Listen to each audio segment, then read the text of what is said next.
Welcome. This is the session 2 video for introducing Quarto, and in this video we will talk about the element that distinguishes Quarto from other software, other word processors. So what we did in session 1 basically can be done in any word processor. The things we do in this session here now cannot be done in word processors, and that is to include code into our documents and execute this code and integrate the result of this code execution into the document.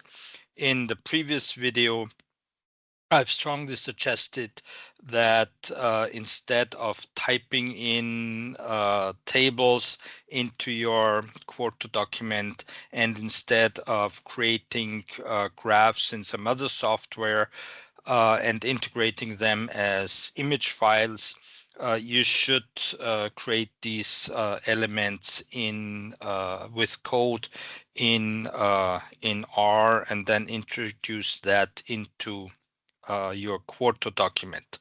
So this is what we will look at in this video. Okay, again, here on the left-hand side, I have my Quarto document open in the source editor.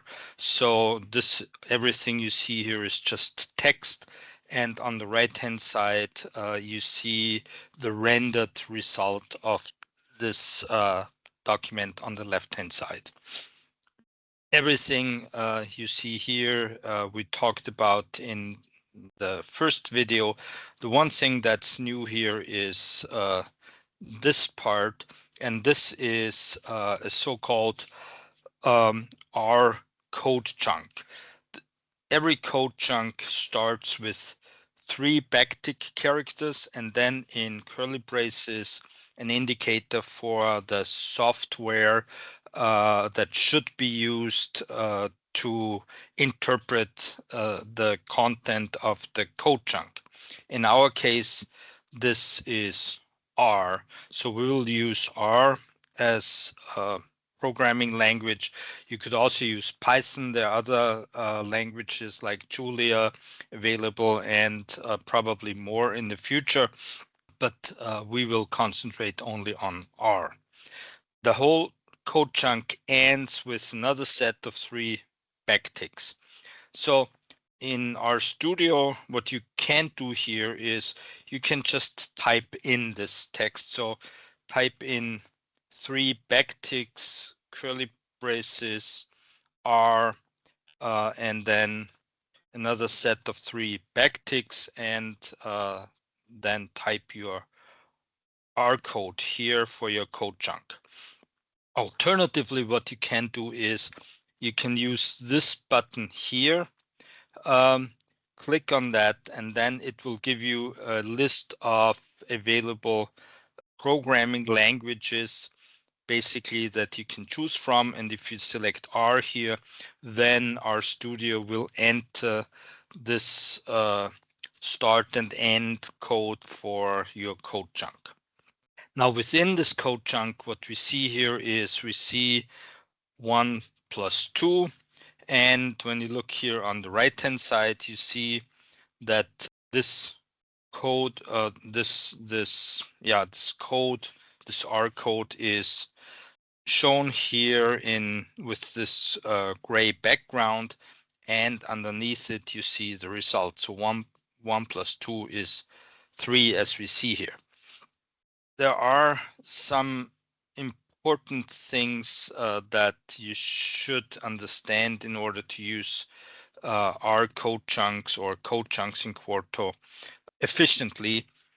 Most important, when you click render, so when we click render here to render our document, then Quarto starts a new and separate R session and sends all the code chunks in your document, one after the other, to this R session and executes those code chunks there in this R session. Then in your RStudio session, you may have some elements here in your environment. For example, when in the console, when we type a should be 1 plus 2, then here in the environment we get a variable named a, which has the value 3. Or we can do something a little more complicated. For example, I just copy and paste this in here and run this.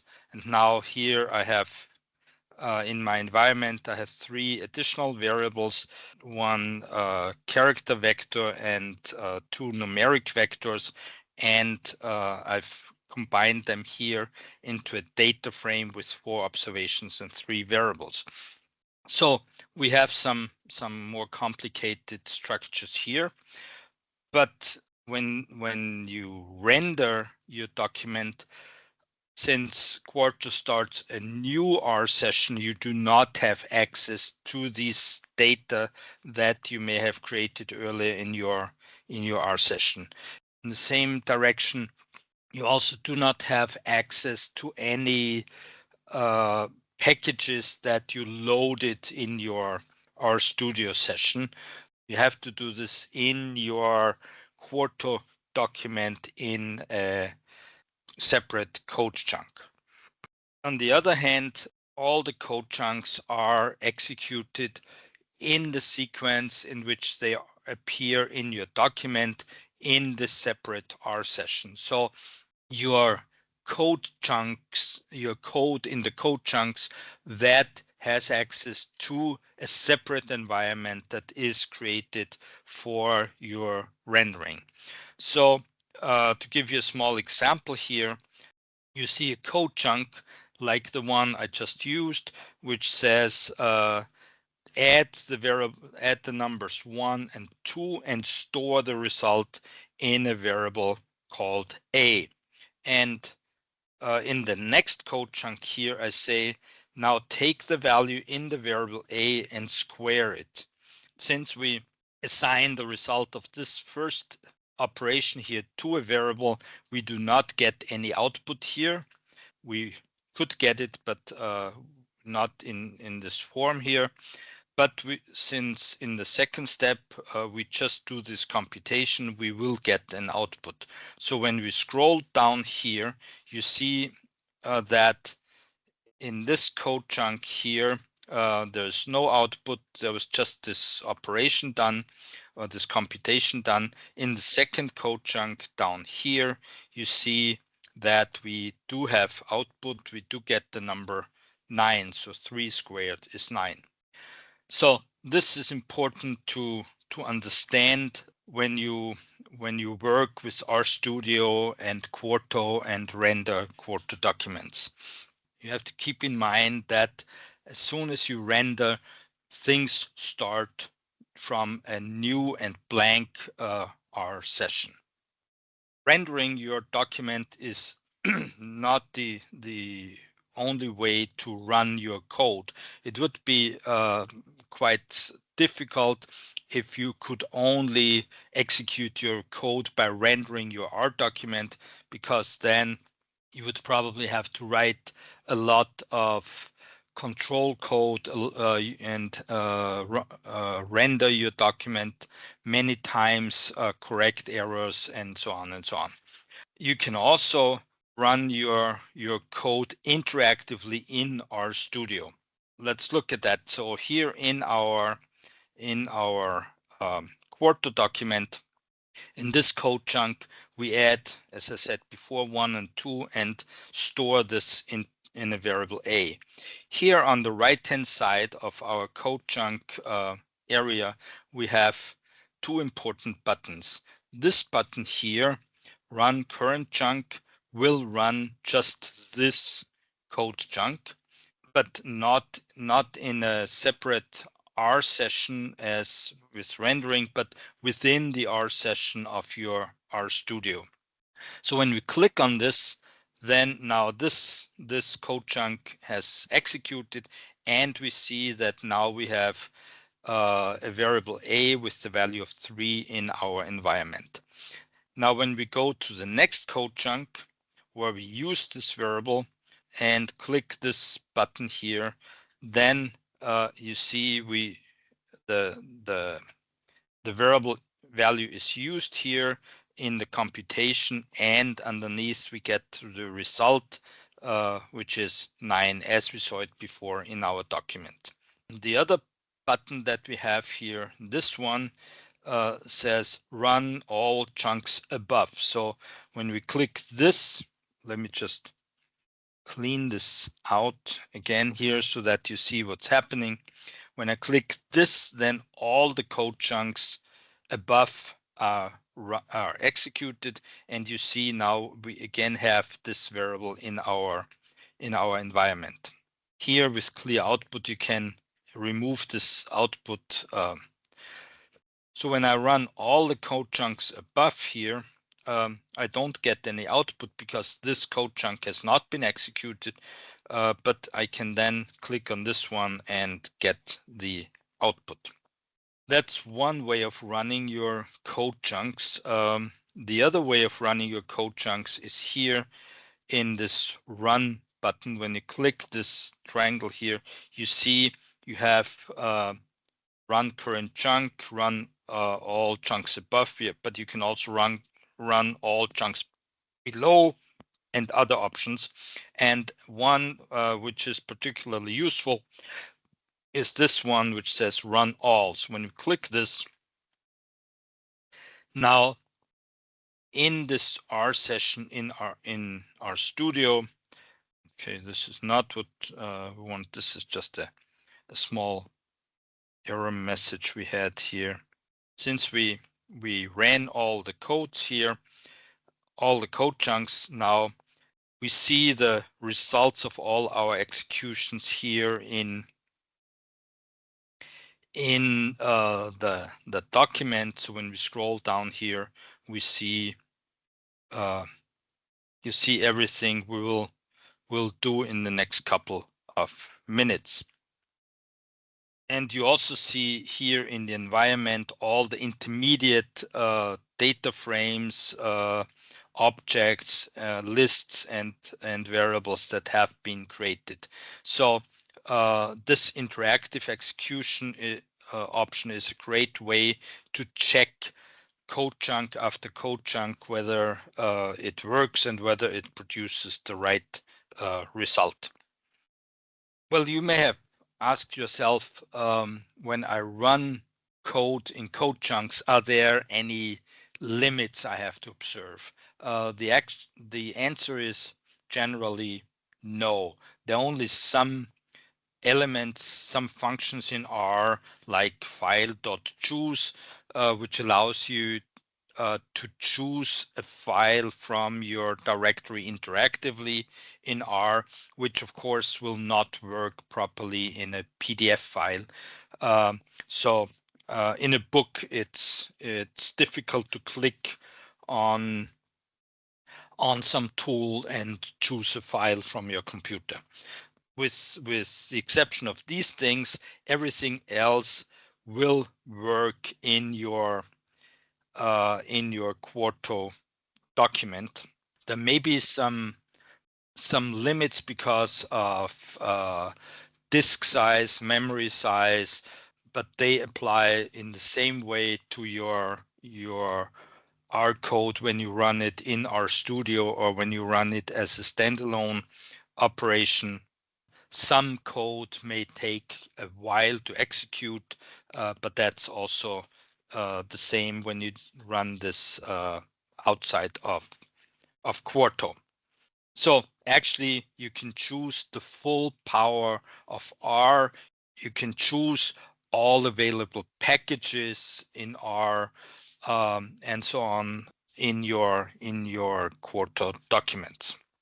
Now let's turn to YAML options and look at some YAML options for our code chunks. Our output document here is a mixture of the code that is executed and the result of this execution. So in your task, you may not want to have both things. You may, on the one hand, maybe want to just show the output of your operation. So not you may not want to show the code that generates that. On the other side, you may in your book you may want to show the code but not the output or any intermediate output that this code generates. Both things can be achieved with YAML options. These YAML options can be specified at three different places. On the one hand, within the code chunk. When you look at this code chunk here, you see that in addition to the code that we execute, there is a line here which starts with a hash in the vertical bar and a blank, and then says echo false. So what this here means is that the code in your code chunk should not be echoed to the output. So this statement here means do not show the output. The second place where you could specify this echo false is in the YAML header of your document. That it applies to all code chunks. Here it applies only to this one code chunk. And the third place, if it is available, is in a file called _quarto.yml.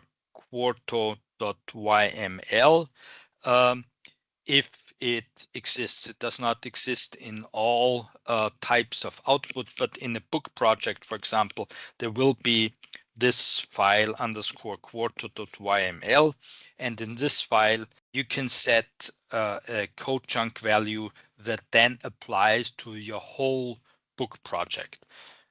So there are three different places, and of course the settings you provide in the _quarto.yml file, these settings can be overwritten when you provide a setting in your YAML header of the document, and both of them can be overwritten with a setting in your code chunk. So the more specific has precedence over the more general ones.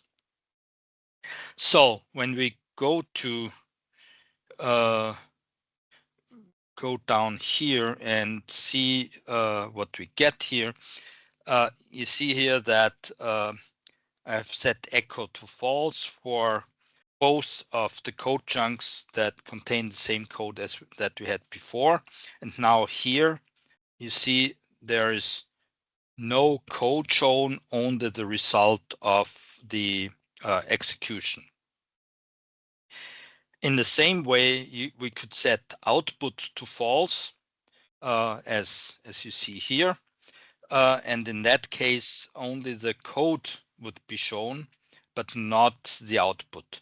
The code will still be executed, and so the value A here still has the value of 3, but the output is not shown. So here in this code chunk, here, what we do is we again square the value of A and write it into a new variable which is called A_SQ. And again, I've set the output to false, which is actually not necessary here because at that case, I store the result in a variable, so by default, no output will be given. But what I can do here is, let me just add another code chunk. And in this code chunk, I just say, give me the value of A_SQ.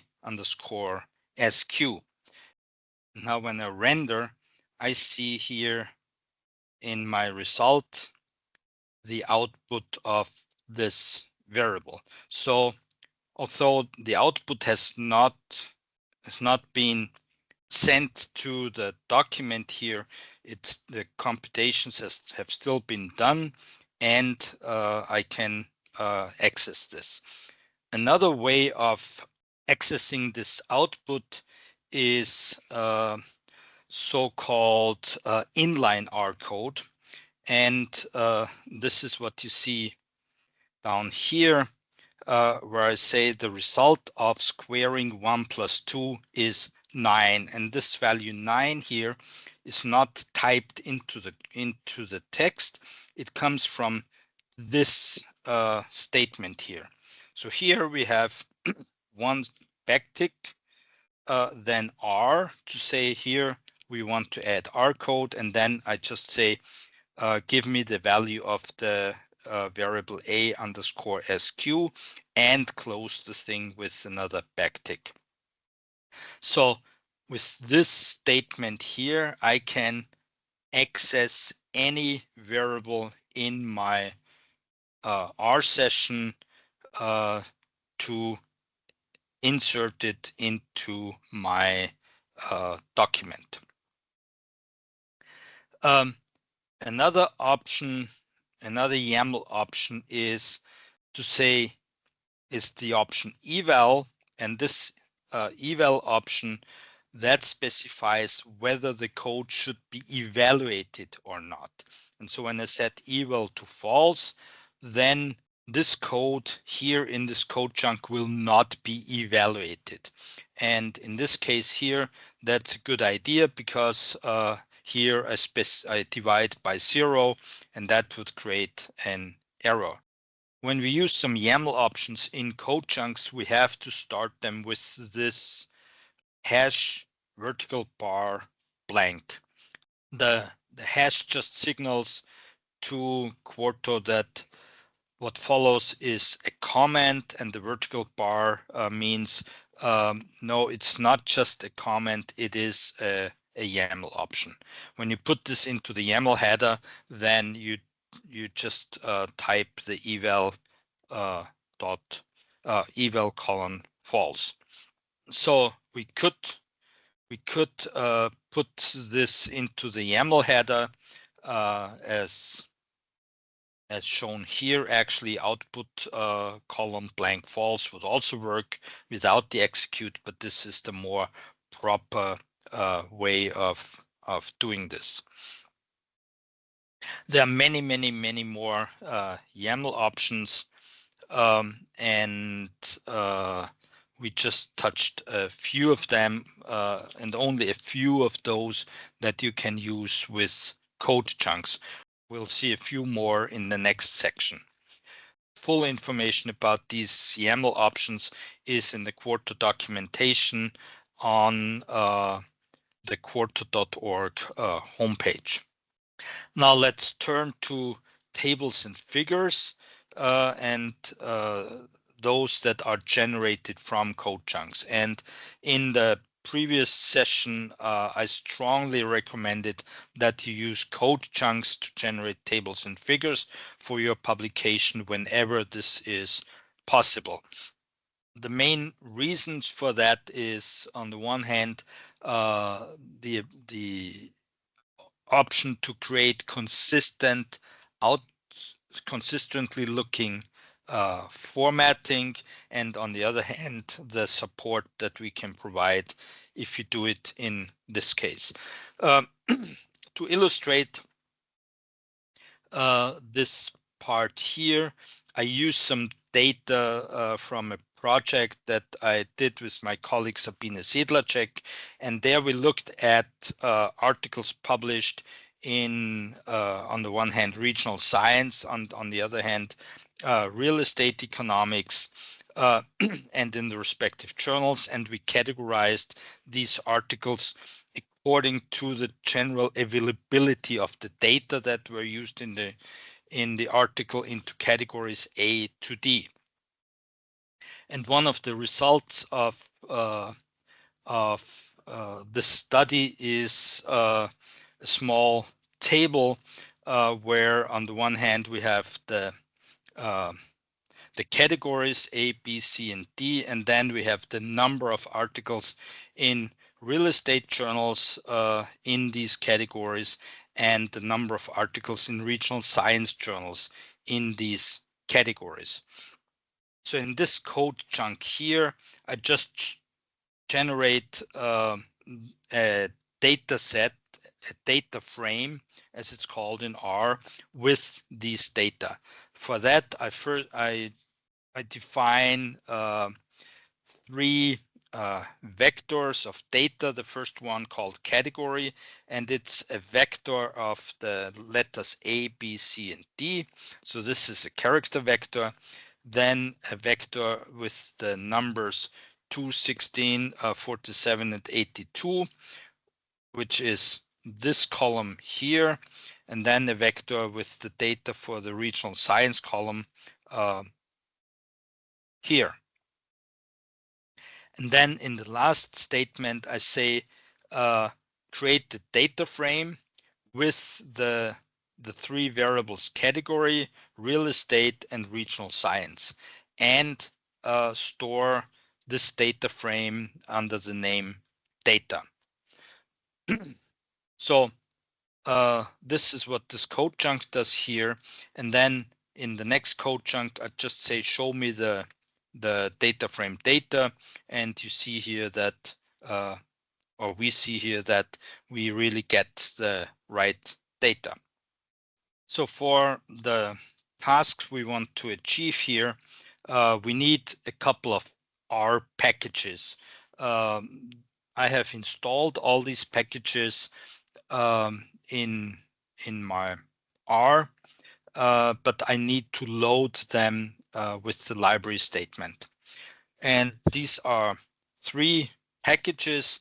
The first one is the GT package for generating tables, and I load this with this library GT statement. The second one is this statement, which loads the tidyverse package, and the tidyverse package is actually a very it's actually a combination of a number of packages, and it provides, on the one hand, the function for generating graphs, ggplot2, and on the other hand, it also allows us to use a pipe command, this combination of characters here, percent larger than percent, that we will use in the following code chunks. The third package that we use is patchwork, and the package patchwork allows us to combine figures side by side, and we want to use that later on. But first of all, let us create a nicer table than this one here for our data. And what we do here is, in this code chunk, basically the code here is that we say, take the object data, the variable, so to say, data, and pipe it, that's what this says, into the GT function. And since the GT function expects a data set as its first variable, this works. So we could also have said GT comma data, GT, and then in parentheses data. That would have led to the same result. The result of that is this table here that you see here.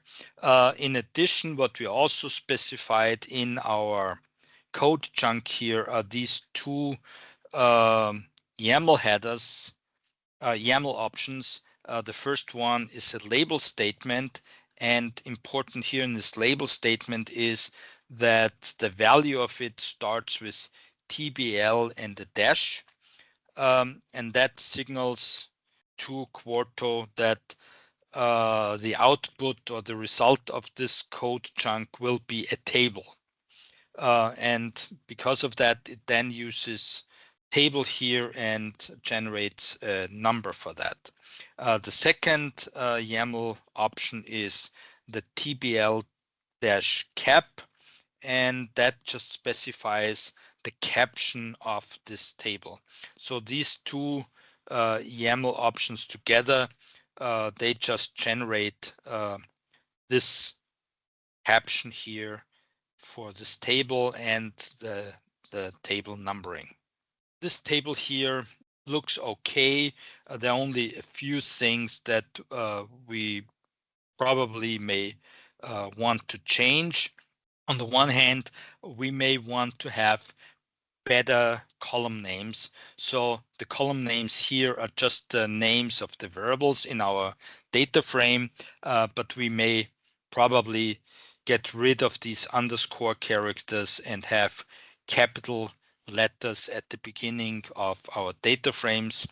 The other thing we may want to have is we may want to extend the table over the full width of our document.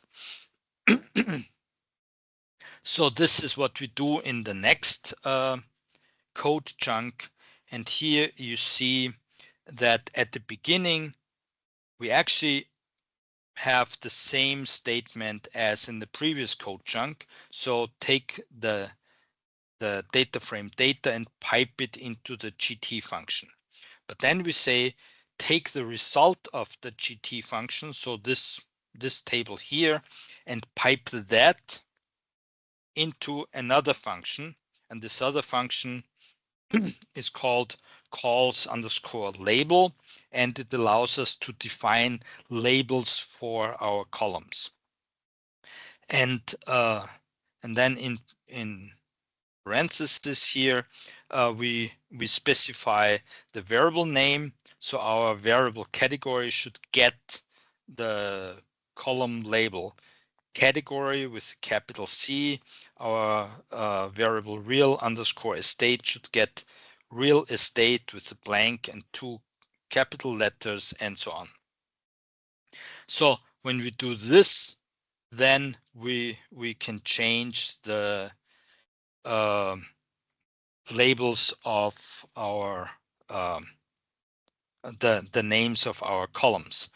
Then when this is done, we again say pipe the result into another function, and this next function is called tab_options. And in this function, we can define a wide range of options for our table. The only one we want to use here is table.width, and this specifies the width of the table.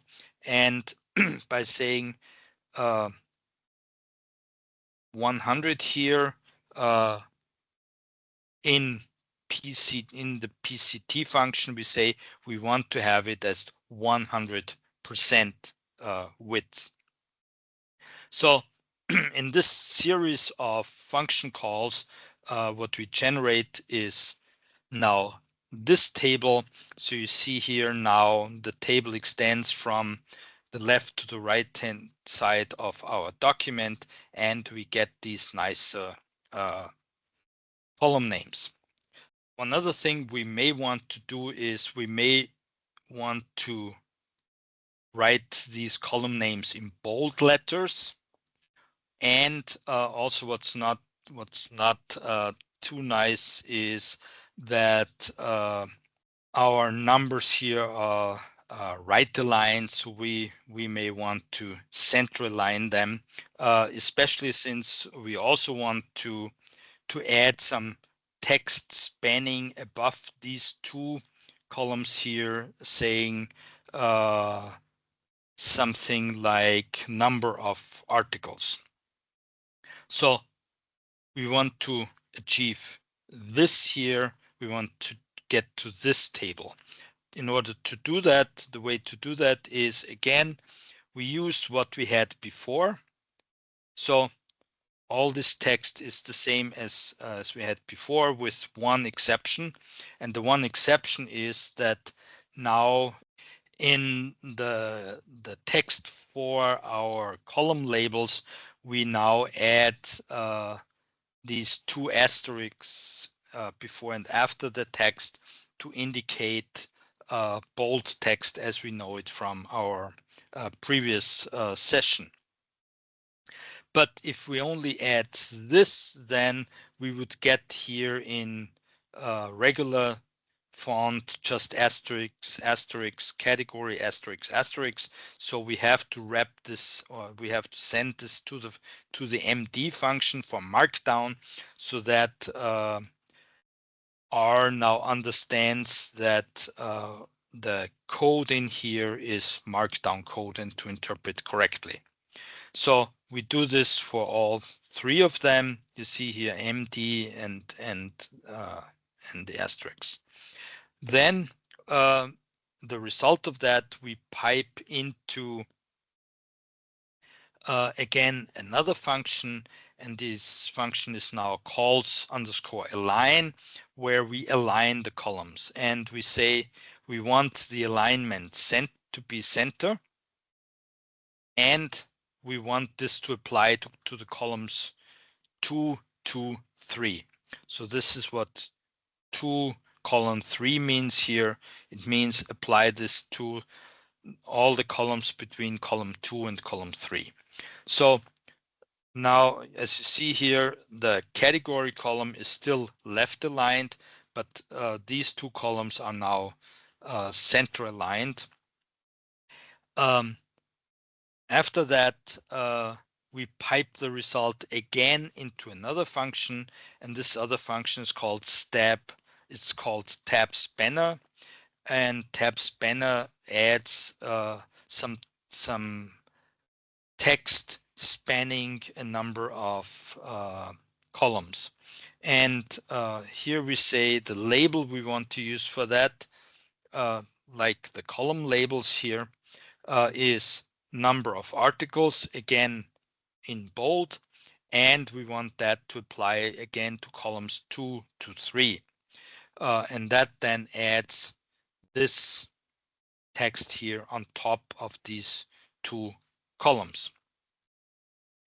There are many more options for designing tables.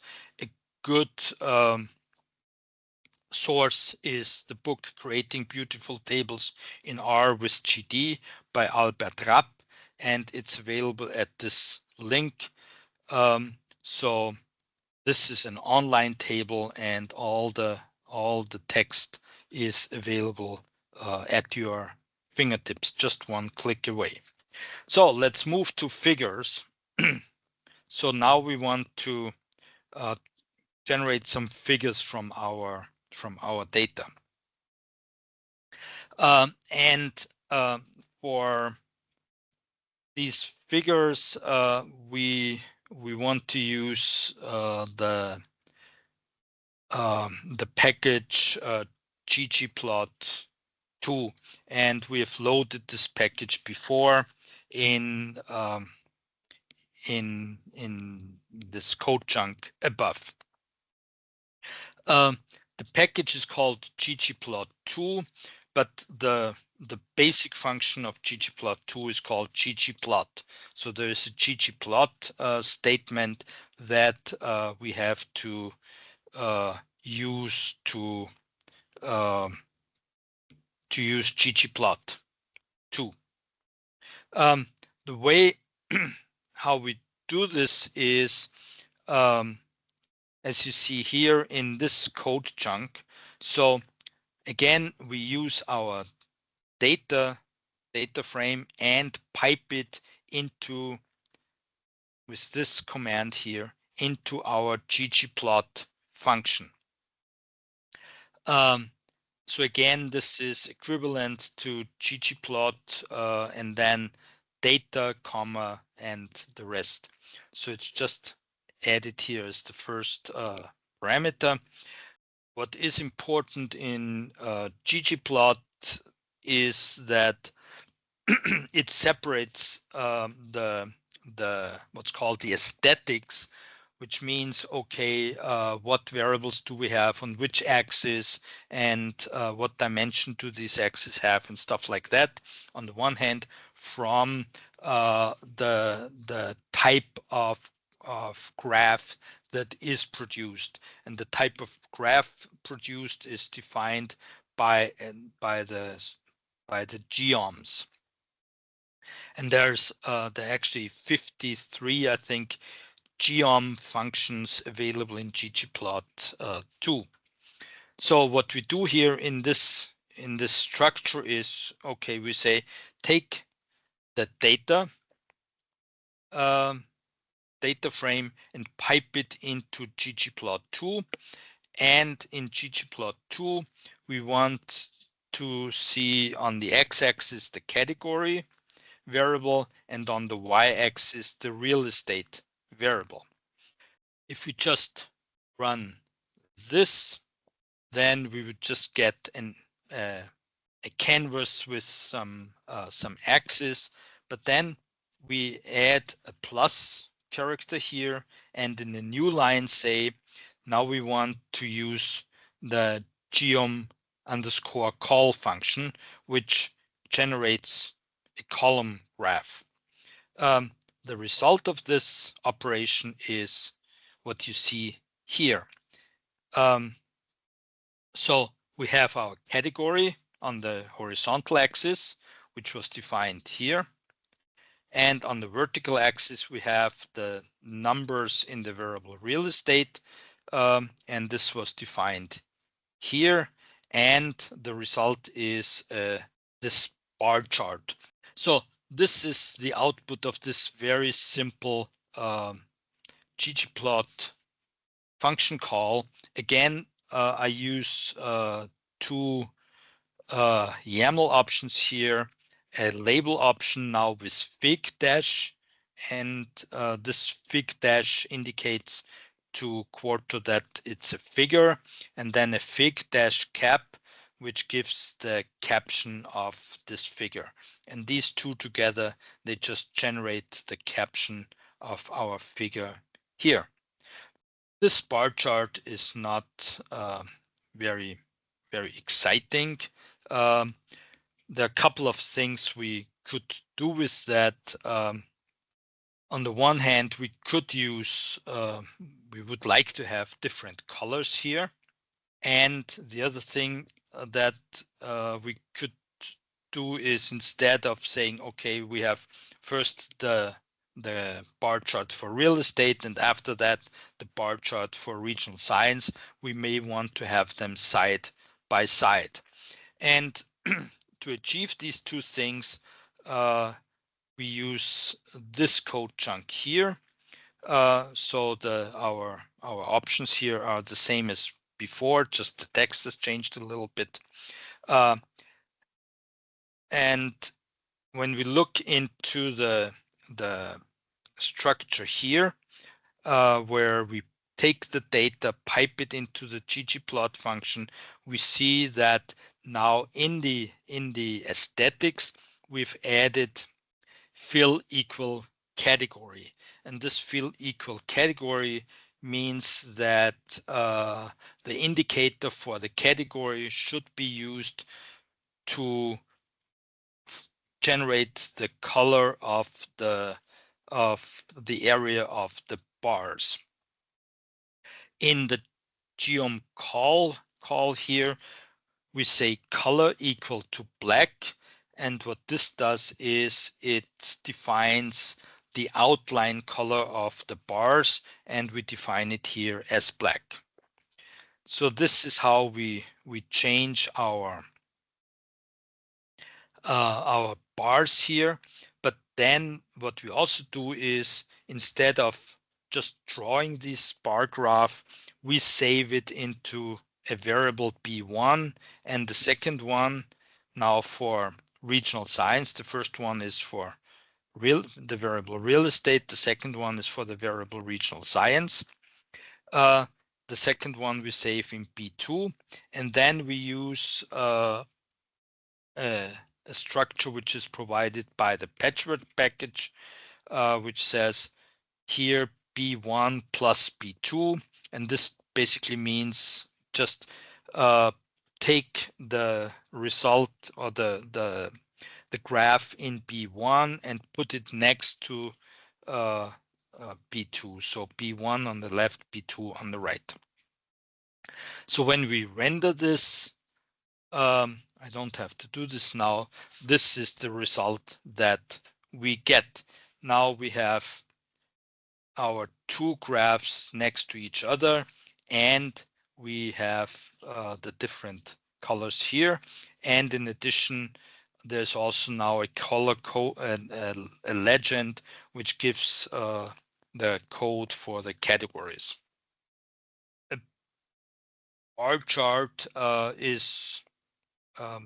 shows nicely the structure of our data, and when we put it next to each other, we can compare them. Another option for that would be to have pie charts. Interestingly, there is no geom for pie charts in ggplot2, probably because pie charts are usually not the favorites of statisticians and data scientists. But we can generate pie charts basically from the same structure that we used so far. Take a look at this part of this code chunk. Again, we use data and pipe it into ggplot. The only difference now is that we set the X in the aesthetics to an empty character. And what this does is that instead of spreading the bars out in this way, it generates a stacked bar. So the categories are now kind of stacked one on top of the other, just similar to this label here, but with the respective height of the various bars. And then we call another function, and this function is chord polar. And this chord polar function says, instead of some Cartesian coordinates, some x and y axis, use polar coordinates. And we also specify here that y should represent the angle theta. So with that statement here, we just change the coordinates from x and y to r and theta, to polar coordinates. What else do we do here? Well, we set the label for x to null, just to remove some label here, which is more confusing than informative.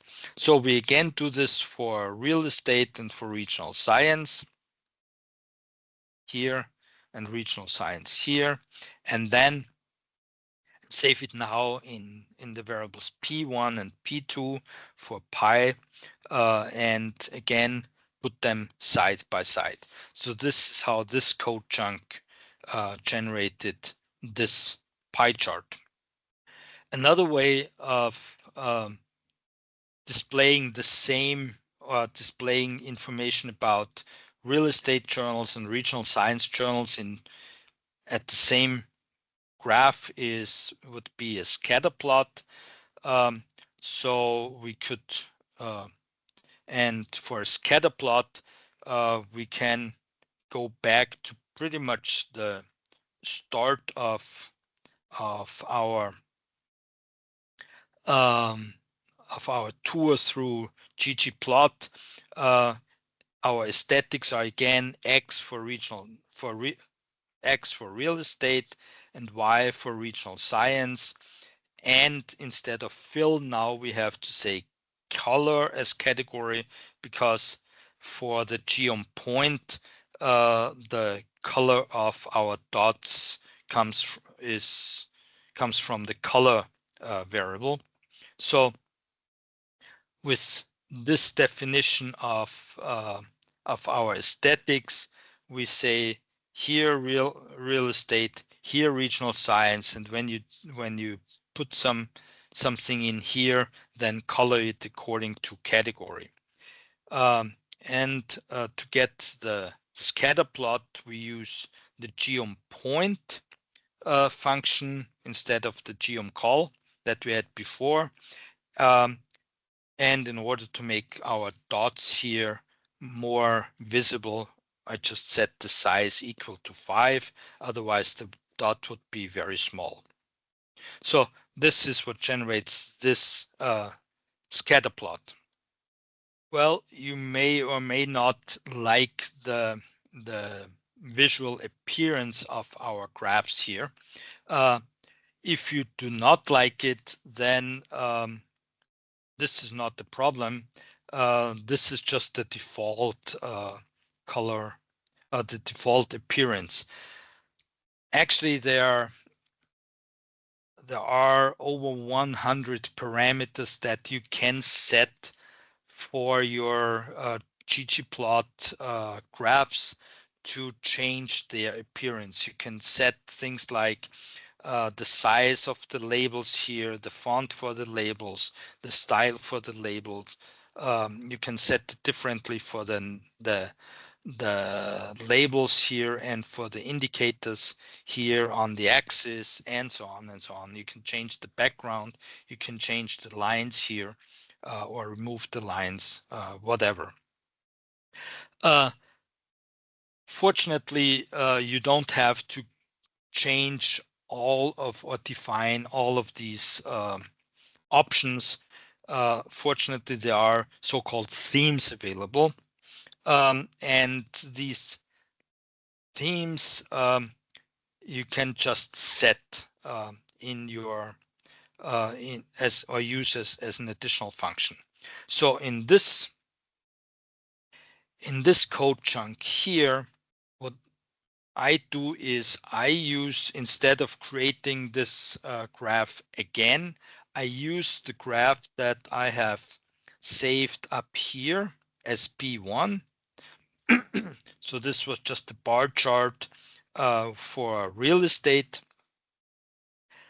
I used this bar chart for real estate and add to it or run it through the function theme underscore BW for, and this defines a black and white theme. So when I run this code chunk here, then this is what I get. So now I have another theme defined, another appearance of my graph. If we want all our graphs to look the same way, if we want to specify a default, another theme as the default theme, and maybe with some additional changed options, then we can just use the function theme set that we use here in this code chunk. And what I do here is I say use the theme classic, which is another one of the predefined themes. Use that as the default theme for all the following graphs, and then I just plot or output the V1 graph that I had above. And now this is how my B1 graph looks. This is just a classic X and Y axis theme.